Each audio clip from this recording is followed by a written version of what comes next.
اپنوں کی مجلس اپنے ہی سجاتے ہیں، آتے ہیں وہی جن کو اللہ ہی بلاتے ہیں۔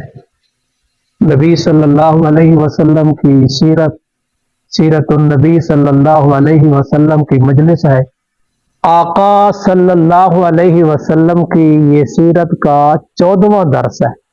گزشتہ درس میں بھی عرض کیا تھا کہ جس وقت آقا صلی اللہ علیہ وسلم کی عمر 35 سال کو پہنچی تو بیت اللہ کی تعمیر کا مسئلہ درپیش ہوا، اور یہ دنیا کائنات کا پہلا گھر ہے جس کو پہلے انسان نے بنایا ہے۔ قرآن مجید میں سورۃ آل عمران میں آیت نمبر 96 میں اس کا تذکرہ کیا، ان اول بیت وضع للناس، بے شک سب سے پہلا گھر جو لوگوں کے لیے مقرر کیا گیا ہے وہ مکہ ہے، اور اس سے کوئی عام گھر مراد نہیں ہے بلکہ وہ بیت اللہ ہے، اور اس پر جو اللہ کی رحمتوں کا اور برکتوں کا نزول ہوتا ہے وہ آج سے نہیں، ابراہیم علیہ السلام کے زمانے سے بھی اگر آپ دیکھیں تو مقناطیس اتنا چیز کو نہیں کھینچتا جتنا یہ گھر ایمان والوں کو کھینچتا ہے، اور آج بھی اس کا نمونہ موجود ہے۔ پاکستانیوں کا حج جتنا ہی مشکل کیوں ہوتا جا رہا ہے، جتنا ہی مہنگا ہوتا جا رہا ہے، اتنی تعداد بڑھتی چلی جا رہی ہے۔ یہ اس گھر کی کشش ہے۔ صحیح مسلم کی روایت میں ابو ذر غفاری رضی اللہ تعالیٰ عنہ نے پوچھا، یا رسول اللہ دنیا میں سب سے پہلا گھر کون سا ہے؟ فرمایا دنیا میں سب سے پہلا گھر پہلے شخص حضرت آدم علیہ السلام نے بنایا۔ آدم علیہ السلام نے اس بیت اللہ کو سب سے پہلے تعمیر کیا، لیکن اور کس نے کیا اور کتنی بار کیا، انشاءاللہ اس کا تذکرہ آج کرنا ہے۔ تو پھر اس صحابی نے پوچھا ابو ذر غفاری رضی اللہ تعالیٰ عنہ نے کہ یا رسول اللہ دوسرا گھر کون سا بنا ہے؟ تو پھر آقا صلی اللہ علیہ وسلم نے فرمایا وہ بیت المقدس ہے، مسجد اقصی ہے۔